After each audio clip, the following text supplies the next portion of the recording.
We are back with you live on another Johnny Torch live broadcast. And wow, was that dramatic or what? Personally, I prefer the original opening that we use. But I thought I'd put a little something different on here instead of just jumping right into the show. Welcome into another Johnny Torch live broadcast number 258. And I've been treating these more like just podcasts now. And, I don't spend a whole lot of time prepping. It just is, it takes too long. I got to get in, get out quick, be all done. Bob's your uncle. That's the way it is. That's the way it's going to be now, probably for a while anyway. But I did prepare a little something here for you guys because this is going to be the topic mostly that we're going to talk about today while I do a brief draw stream or art stream, ink stream, kind of. I don't know. I'm still kind of inking. Uh, let's see.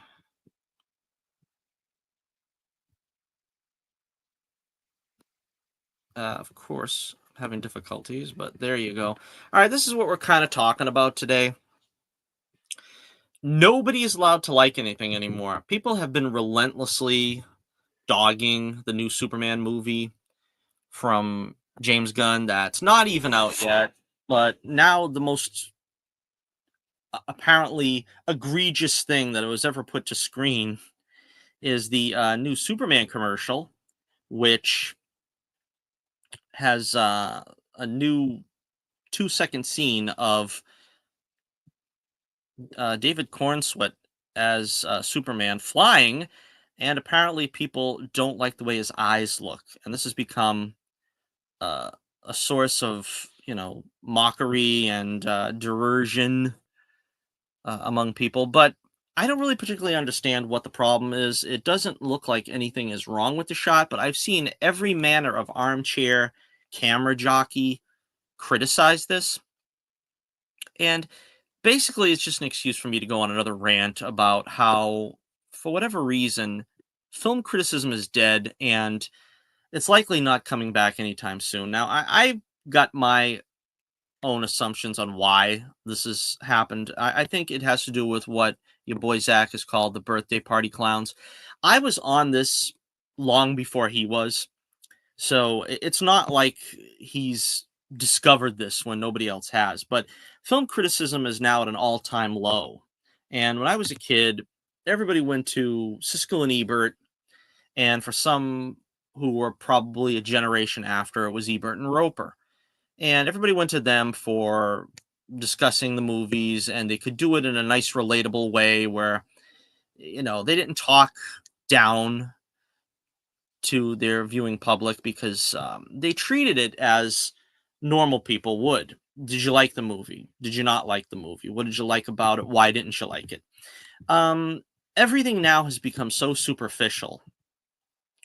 It's basically, let's take a frame of footage and mock it relentlessly. And I've been saying for a long time, this is something that needs to stop. We need to bring back real objective criticism to film and the like, television, everything basically. And we're not going to get that as long as we have the birthday party clowns, the nerdrotics, and these other guys that basically make hay of everything they can get their hands on. Everything is going to be terrible. Everything is going to be woke.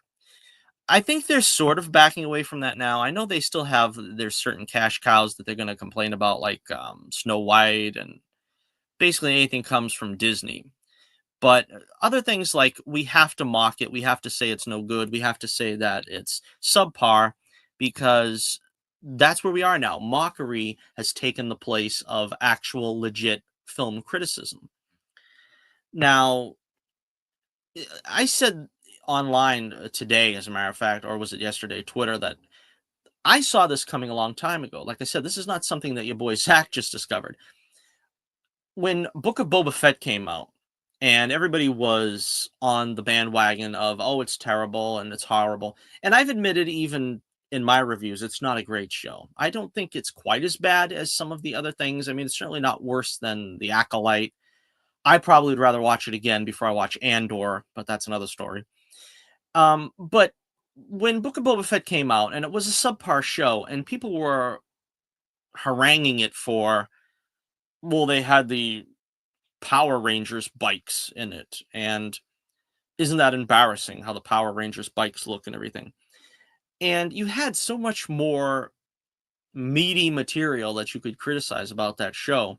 And people were going to something stupid like the Power Ranger bikes because why?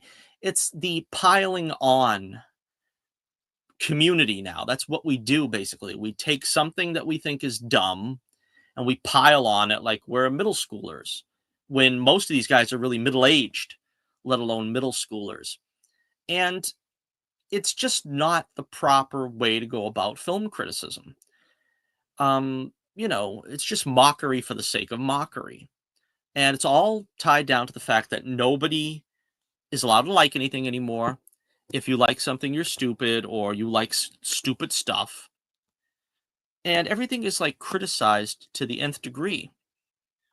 And a lot of that is just basically for clicks, basically for clout. And, it's not real objective criticism. And the reason why they do this again is because they're they're not able to successfully wean themselves off of the everything is woke. So now, even when things aren't woke and it looks like we're coming out the other side, like I said on my last stream, I'm really excited about the way things are going. Our guy won, he's in the White House. Woke is withering on the vine. And there's going to be some holdouts. There's going to be some long holdouts. There's probably going to be a lot of stuff coming out of Disney that was either greenlit during the woke era or they're still going to try to push the agenda for as long as they can get away with it financially, which probably won't be for long.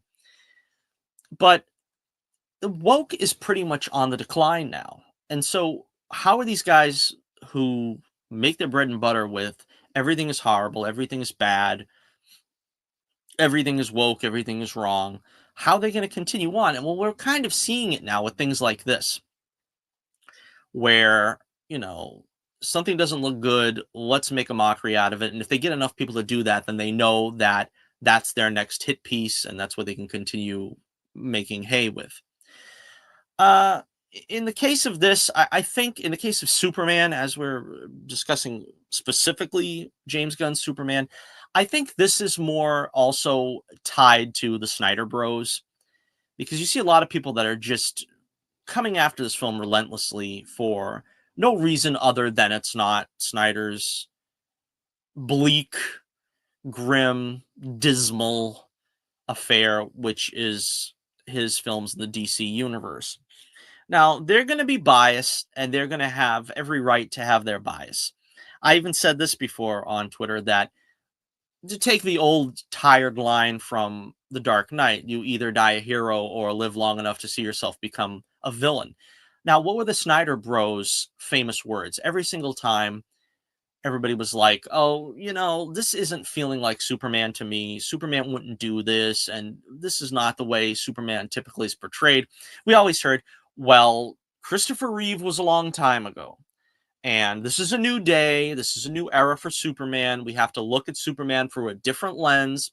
He's not always going to be smiling and waving and taking a cat out of a tree. And we have to learn to live with it.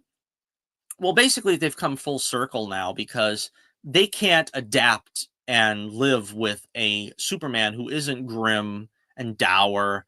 And he's back to, having a smile and getting a cat out of a tree and this and that.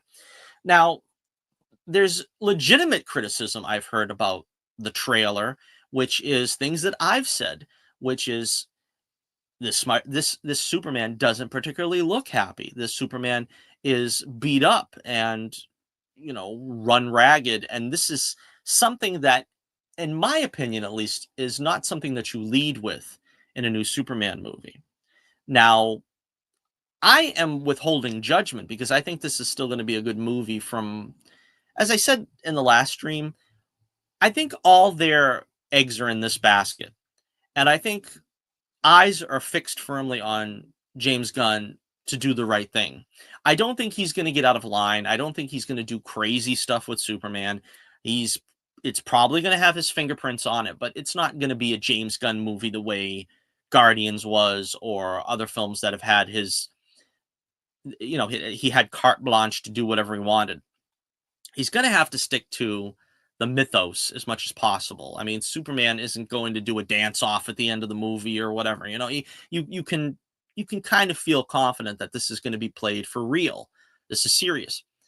I think it was a mistake to start the uh, the publicity, the commercials with a bruised and beaten Superman, but that is okay as part of the film. I don't really criticize it for having those elements in the film so much as I think it was the wrong foot to get off on. To lead with that, as I've said before, was probably a mistake. Now, the film itself will probably be good. It's the marketing that I think they should go and put in the public's mind first and foremost, that yes, this is going to be the traditional Superman. This is going to be the Bronze Age. This is going to be what you're familiar with Christopher Reeve. Then you go from there and start showing all the other stuff. And I realize that this is supposed to be a draw stream. I guess I should go back to showing what I'm doing here.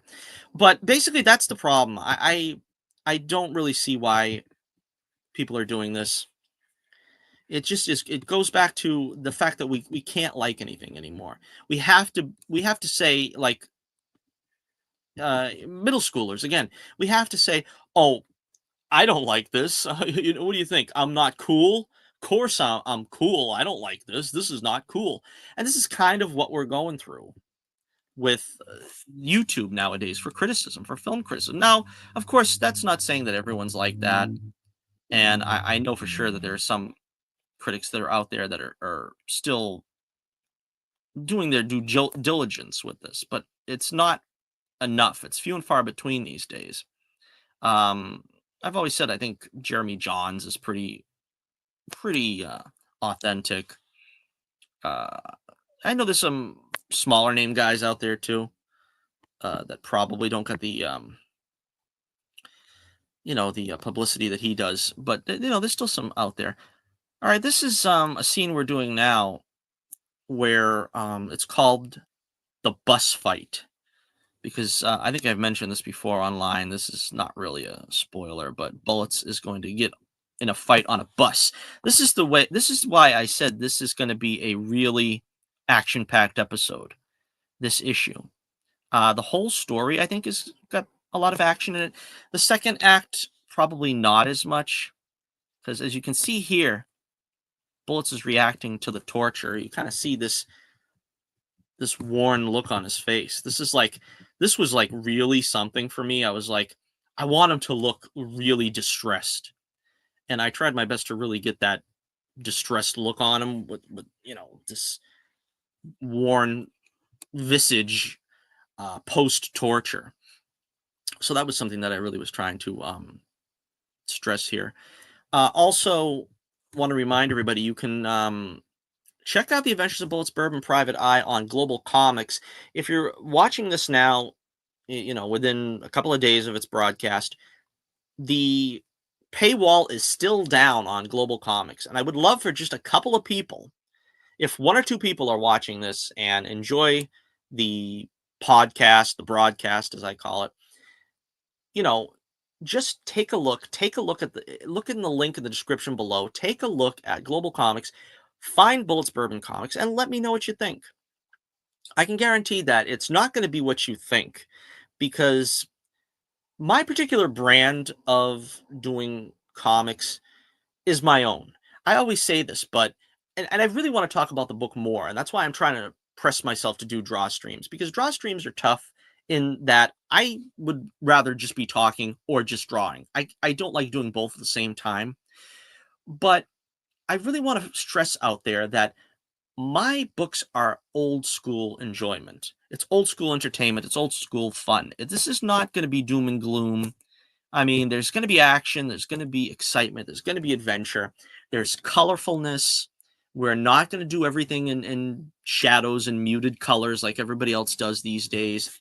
It's cartoony. It's meant to evoke the Fleischer type animation and the Batman the Animated Series, which was my biggest inspiration as a teenager when I started drawing. This is meant to be fun. It's meant to be colorful. It's meant to be cartoony. This should be right up everybody's alley that grew up watching Batman the Animated Series. That's basically my art style barometer. It's like it's got to look something like that. And Batman the Animated Series was colorful.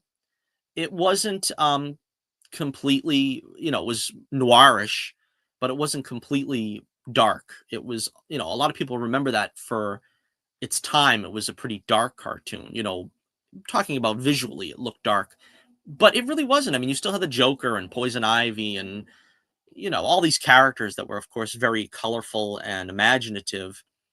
And again, this is kind of what I'm emulating. I'm trying to emulate that feeling of, my biggest inspirations, which were Batman the Animated Series, The Flash, the 90s show, um, pretty much a lot of the sentiment that was in the 80s action shows. I always say the A-Team, MacGyver, Knight Rider, the Incredible Hulk. To an extent, all of these have had some kind of impact because that's what Bullets Bourbon represents. He's more the everyman. He's the action hero that you've seen in the A-Team and MacGyver and Knight Rider. He wasn't meant to be a superhero like we're doing in this episode. He bleeds like everyone else, and he is abused after a manner in this episode, especially. Uh, Technically, he doesn't bleed in this episode. I was going back and forth on that, and I was going to have him bleed, but I says that doesn't really translate well to what the torture was, So that's a little bit more of a metaphor there, but it kind of is what I'm trying to say, though. It's he is human and he is going to be put through a ringer. Not unlike Indiana Jones. That's kind of another thing. I always compare him to like Indiana Jones and Captain Kirk for the sense of he gets out there and he does his thing, and you know what I mean? It's going to take its toll. You know what I mean? He's going to throw the punches. He's going to feel the punches too that are thrown at him. So that's really exciting. And like I said, check out the Global Comics and the link in the description below for my website. Check out The Adventures of Bullets Bourbon Private Eye and see if you too will not be impressed. Going back to the story, the cover story here for this broadcast, I was listening to your boy Zach, as a matter of fact. I really like him. I know that he's sort of gotten a bad rap lately. He's fallen on hard times with a lot of listeners, fans, or whatever because of. Well, look at this now. I want to show you this. This is the square. This is how I get these lines straight, and it's a tedious prospect, but that's the way you find straight lines if you're looking to do straight lines. And so after I ink each page physically, when I bring them up on screen, I have to ink them digitally as well to make sure that these lines are straight. Because you can see, even with a ruler, which I used to ink these lines, they don't look straight. They look jagged. And I make sure I do that. Again, I try to explain to people, I do the best I can to make a quality product here. And we're not fooling around. I try to make sure that every line is straight and correct and whatever. Going back to, though, your boy Zach, he was talking about today, I think it was, the Daredevil TV show. And this is another thing that he's right about, that people, by and large, they don't understand and they don't agree with. And, it's taken some popularity away from him because he's saying the things that people don't want to hear. But like, there was another massive feeding frenzy over the new showrunner of Daredevil Born Again. And he did an interview saying that the show was going to have less navel gazing, less introspection, I guess. And I said, yes, that's a good thing. And everybody, though, was chomping at the bit online, acting like, oh my gosh, this is terrible. That's going to mean that the introspective qualities of Daredevil are going to be trod on or whatever. No, basically, Daredevil was a very slow moving series on Netflix. It appealed to the same people that liked Andor, which is this is sort of like, for the intellectual, the pseudo intellectual, if we're being honest. This is the pseudo intellectual man's show, the man's superhero show, man's Star Wars show. And the truth is, really, it is so slow moving and boring in a lot of cases. There's a lot of episodes that were so boring. Like I said, the first season, when the Kingpin was trying to talk Mandarin to one of his crime rivals for like 15 minutes, that's when I said this show is so padded. And this is the reason why I don't like it, is because this follows the same pattern as Andor, which is, let's do 2 episodes of, preachy melodrama. In the case of Andor, was like preachiness. In the case of Daredevil, is like melodrama. And then we'll do the one action episode because our budget won't allow Daredevil to go jumping off roofs and this and that. So we'll stick him in a hallway. We'll have an exciting scene, and that'll be enough to keep the plebes happy, and we'll just go on forward. But in all honesty, what really needed to happen is what I'm hoping is going to happen with Disney Daredevil, with this Born Again series, is that hopefully they're going to weed out all the boring stuff. They're going to take out all these long introspective conversations and, monologues and all these like things that slow the pace of the show down to a crawl, and replace that stuff with some actual action scenes that the budget will allow now. And I've said this many times, and it seems like your boy Zach is the only one also saying this. Um, his term that I've adopted as well, the birthday party clowns. I mean, it's just a shorthand way of saying that these YouTubers that are just making their bread and butter off of criticism that is not critique. They're basically doing this stuff honestly as a grift. And once they, again, I don't like to point out too many of them, because I mean, some of them are probably doing it for the right reasons, but there are a lot of them that that they're not being genuine. I know Zach goes so far as to say that maybe they don't even watch the things they're reviewing. Um, I don't know if I'd go so far as to say that, but I know that it's true in a sense that they are waiting. They just moisten a finger, stick it in the air, and they try to figure out which way the wind blows. Is this going to be successful? I don't want to come down saying it's the worst thing in the world if it comes to be a popular show. I don't want to say it's a great show if everybody and their brother comes out saying, oh, gee, it was awful. And so you have the conundrum of trying to placate your audience above, it's like journalism. Film critique is supposed to be like the arts form of journalism. You don't have journalism when you're moistening a finger and saying, well, let me wait and see what the popular consensus is on this, and then I'll say, it's good or bad, and they do this, and you can always tell when they're doing it, because it turns into, well, against my better judgment, I went to see this, and it actually wasn't half bad. And that's a lot of crap. That means that that he's afraid one way or the other that it looks like it's trending good, so I can't say I didn't like it, or vice versa. It's trending bad, and I have to say it's good. So uh, I don't know. You get the idea. But the bottom line is that it's not genuine anymore. It's not genuine criticism, because they're afraid of their audience, because their audience is going to keep them either in hay or not. And you basically don't have genuine film criticism anymore. It's a sad thing, because like I said, I grew up in the era of Siskel and Ebert, where just watch one review from them and you'll understand how film criticism is supposed to be.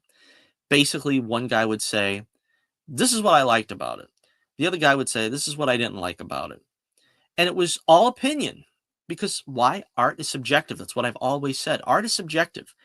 You can't go into something saying something is objectively bad in art, because art is going to speak to everybody differently. Now, I realize when I say things like that, there are certain things, like I'll always point out, like The Last Jedi. That's objectively bad. Why? Because it didn't follow up on the standards provided by George Lucas. Now, if you want to take a character like Luke Skywalker and completely reinvent him, you better do a damn good job, because everybody already knows what Luke Skywalker acts like, what he does, what he won't do. And if you're going to try to just throw caution to the wind and say, I want him to do this, even though precedents would say otherwise, that's being objectively bad. That's doing an objectively bad job with a pre-established character. The same thing we can say if it comes to Snyder's Superman movies. If we say no, Superman wouldn't do that. He wouldn't just break Zod's neck. He would find some other way. Well, if you're going to make it that that's the only way that he could stop Zod's reign of tyranny, then you'd have to make that compelling. And he really didn't even make that compelling because a lot of people are saying, well, Superman would fly Zod away from the family. He would take him out into space. He would do all these things. You can't just do something just because you say, well, I want him to kill somebody. So it's just going to be that way. You have to be able to have made it believable to the audience that's seen Superman for 80 years or as many years as they've been alive. And you have to convince them. And you're not going to convince them if they can say, no, look, see, he wouldn't do that there. This is what he would do. And that's what makes it, compelling or not, because you can take a character, an established character, and have them do something out of character if you can sell it. But you're not going to be able to sell it if you're putting your own agenda first. And that's what a lot of these guys have been doing with Superman, with Luke Skywalker, all during the woke age, as a matter of fact. But again, in some cases, it's not necessarily because it's woke. I don't think Zack Snyder was doing it for woke purposes. But still, there you are. All right. Well, I am going to wrap this up pretty soon. I know this was a pretty short show. I want to see if I can keep these short and sweet. We just talk about a couple of topics, maybe keep things real as humanly possible. And usually the shorter episodes tend to be more viewed. So we'll try to keep this one to under a half hour. But let me know what you think in the comments below. What do you think about the birthday party clowns? What do you think about this new era of critiquing something, but not critiquing it, basically mocking it and criticizing it? Because that's basically all I see. I don't really see actual criticism anymore very often, with few exceptions. But I think we're going down a wrong path, especially since, like I said, I think the woke era is on its last legs. And I disagree with Zach about some things too. I mean, I know I praise him because he's actually on this topic when nobody else is. But, he goes a little too far sometimes. So I'm not 100% endorsing what he said. But like in some cases, he's like, well, these guys are more interested in Snow White than your average, 6-year-old girl or something. Well, in a way, I understand it because if you don't bring attention to this and say, Snow White shouldn't be Latino or Little Mermaid shouldn't be black, if you don't say these things, you kind of are accepting them by your silence. So I don't think that he's right in that case where they should not be complaining about this. But at the same time, you have to understand that things are rolling back gradually. You can't expect this all to go away overnight, but things are starting to get better. And if we don't recognize and point out things when they're starting to get better, we're going to be stuck in this swamp of continually looking for the woke part in whatever comes out, looking for the lameness in whatever comes out. That's not the way to give objective criticism to anything. All right, so I also want to remind you, check out The Adventures of Bullets, Bourbon Private Eye while you still can. This offer is not going to be around forever, and of course, it's free to the public to look at, for now anyway. And you can check out our latest arc, the Man of Our Times arc. That's fun. That's lighthearted. That's fluffy. If you want something, if you do desire something a little more edgy, I would say check out the Family Jewels arc. That one's a lot darker. And, I try to facilitate all kinds of. That's what's great about the Bullets Bourbon universe is there's all kinds of flavors. I try to do like a scare comedy with the second issue, knock on wood. I don't really just stay completely in one zone. You know what I mean? I try to like different flavors throughout the series. So one story is going to be a little more funny. One story is going to be a little more dark. One story is going to be a little, suspenseful. It's all sort of weaving one great tapestry that is the Bullets Bourbon universe. So again, be sure to check it out. All right, so leave me a comment, like, share, and subscribe. Do all that wonderful stuff, you beautiful people, and I will be with you again real soon. This is Johnny Torch reminding you again, keep the flame burning brightly, and I'll be with you again real soon.